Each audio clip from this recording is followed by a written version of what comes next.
श्री दुर्गा सप्तशती का पाठ करें और सुख से जीवन बिताएं, मन की इच्छा पूर्ण करें।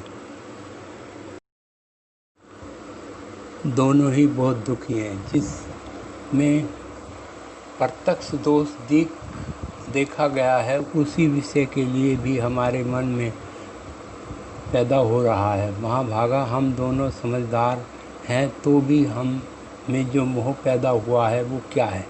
विवेक शून्य पुरुष की भांति मुझ में और इसमें भी ये दिखाई देती है। ऋषि बोला, महाभागा, विषय मार्ग का ज्ञान सब जीवों का है। इसी प्रकार विषय भी सबके लिए अलग अलग है। कुछ प्राणी दिन में नहीं देखते और दूसरे रात में नहीं देखते, तथा कुछ जीव ऐसे हैं जो दिन में और रात्रि में भी बराबर ही देखते हैं।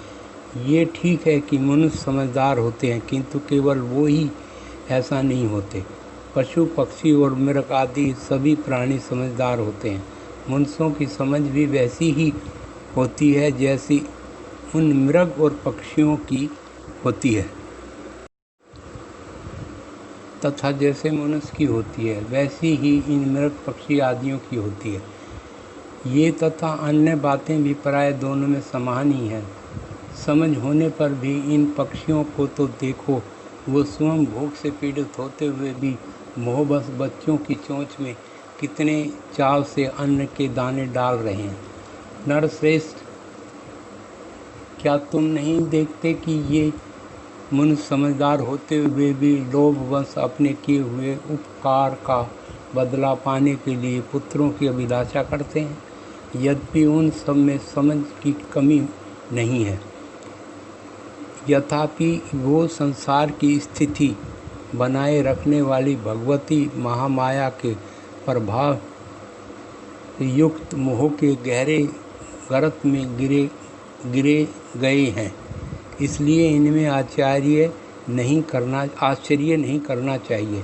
जगदीश्वर भगवान विष्णु की योग निंद्रा रूपा जो भगवती महामाया है, उन्हीं से ये जगत मोहित हो रहा है।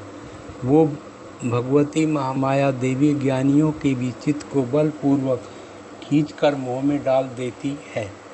वही इस संपूर्ण चराचर जगत की सृष्टि करती है, तथा वो ही प्रसन्न होने पर मनुष्यों को मुक्ति के लिए वरदान देती है। वो ही परा विद्या संसार बंधन और मोह की हेतुभूता देवी है। संपूर्ण ईश्वरों की भी अधीश्वरी है। राजा ने पूछा, भगवान, जिन्हें आप महामाया कहते हैं, वो देवी कौन है? ब्रह्म ने उनकी कैसे हुई तथा उनके चरित्र कौन कौन है? ब्रह्मवेताओं में श्रेष्ठ उन देवी का जैसा प्रभाव है हो, जैसा स्वरूप हो और जिस प्रकार वो सब मैं आपके मुख से सुनना चाहता हूँ। ऋषि बोले, राजन, वास्तव में तो वे देवी नित्य स्वरूपा ही हैं। संपूर्ण जगत उन्हीं का रूप है तथा उन्हें समस्त विश्व को कर रखा है। तथापि उनका अनेक प्रकार से होता है, वो मुझसे सुन। यद्यपि वो नित्य और अजन्मा है, यथापि जब देवताओं का कार्य सिद्ध करने के लिए प्रकट होती है, उस समय लोक में उत्पन्न हुई कहलाती है। कल्पों के अंत में जब संपूर्ण जगत हो रहा था और सबके प्रभु भगवान विष्णु शेषनाग की सैया बिछाकर योग निंद्रा का आश्रय ले सो रहे थे, उसी समय उनके कानों में मल से दो भयंकर असुर उत्पन्न हुए, जो मधु और कैटव के नाम से विख्यात हुए। वो दोनों ब्रह्मा जी का वध करने को तैयार हो गए। भगवान विष्णु के नाभि कमल में विराजमान प्रजापति ब्रह्मा जी ने जब उन दोनों भयानक असुरों को अपने पास आया और भगवान को सोया हुआ देखा, तब एक होकर उन्होंने भगवान विष्णु को जगाने के लिए उनके नेत्रों में निवास करने वाली योग निंद्रा का किया, जो इस विश्व की जगत को धारण करने वाली, संसार का पालन और करने वाली तथा तेज स्वरूपा भगवान विष्णु की अनुपमा शक्ति है। उन्हीं भगवती निंद्रा देवी की भगवान ब्रह्मा स्तुति करने लगे।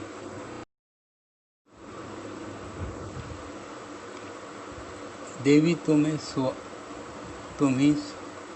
ही स्वर भी तुम्हारे ही स्वरूप है। तुम्हें जीवन दायिनी सुधा हो, नित अक्षर मकर इन तीनों मात्राओं का रूप में तुम्हें इन तीनों मात्राओं के अतिरिक्त जो बिंदु रूपा नित्य अर्ध मात्रा है उसका विशेष उच्चारण नहीं किया जा सकता, वो भी तुम ही हो। देवी तुम ही संध्या सावित्री और परम जननी हो। देवी तुम ही इस विश्व ब्रह्मांड को धारण करती हो। तुमसे ही इस जगत की सृष्टि होती है, तुम्ही से इसका पालन होता है और सदा तुम ही कल्पों के अंत में सबको अपना ग्रास बना लेती हो। जगन देवी, इस जगत की उत्पत्ति के समय तुम पालन काल में स्थिति रूपा हो अथवा के समय धारण करने वाली हो। तुम ही महाविद्या, महामाया, महामेधा, महास्मृति, महामोहरूपा, महादेवी, तुम ही तीनों गुणों को उत्पन्न करने वाली सबकी प्रकृति हो। भयंकर काल रात्रि, महारात्रि और मोर भी तुम ही हो। तुम ही श्री, तुम ही ईश्वरी, तुम ही ह्रीम और तुम ही बोध स्वरूपा बुद्धि हो। लज्जा, पुष्टि, तुष्टि, शांति और क्षमा भी तुम ही हो।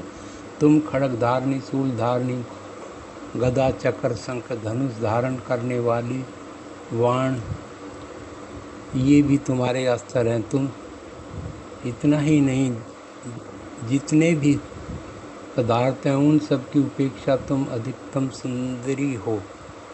पर और अपर सब पर परे होने वाली परमेश्वरी तुम ही हो।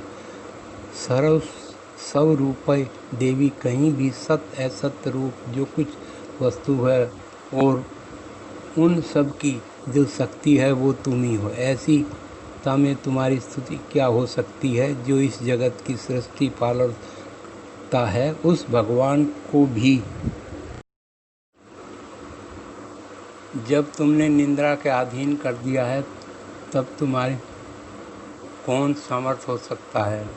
मुझको, भगवान शंकर को तथा भगवान विष्णु को भी तुमने ही शरीर धारण कराया, अतः तुम्हारी शक्ति किस में है। देवी, तुम तो अपने इस प्रभाव से ही जो ये दोनों असुर मधु और कैटव हैं उनको मोह में डाल दो और जब विष्णु को सीधर ही जगा दो। साथ ही उनके भीतर इन दोनों महान डालने की बुद्धि उत्पन्न कर दो।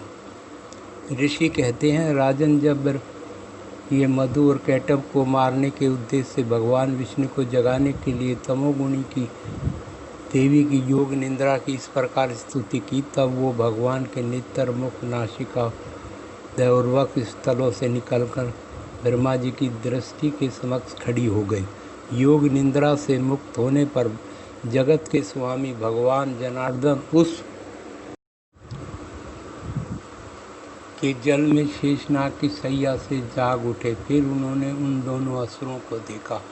वो मधु और कैटव अत्यंत बलवान और पराक्रमी थे और क्रोध से लाल आंखें किए ब्रह्मा जी को खा जाने के लिए कर रहे थे। जब भगवान श्री हरि ने उठाकर इन दोनों के साथ 5000 वर्षों तक केवल बहुयुद्ध किया, वो दोनों ही अत्यंत बल के कारण हो रहे थे। उधर महामाया ने भी उन्हें मोह में डाल रखा था, इसलिए वो भगवान विष्णु से कहने लगे, हम तुम्हारी वीरता से संतुष्ट हैं, तुम हम लोगों से कोई वर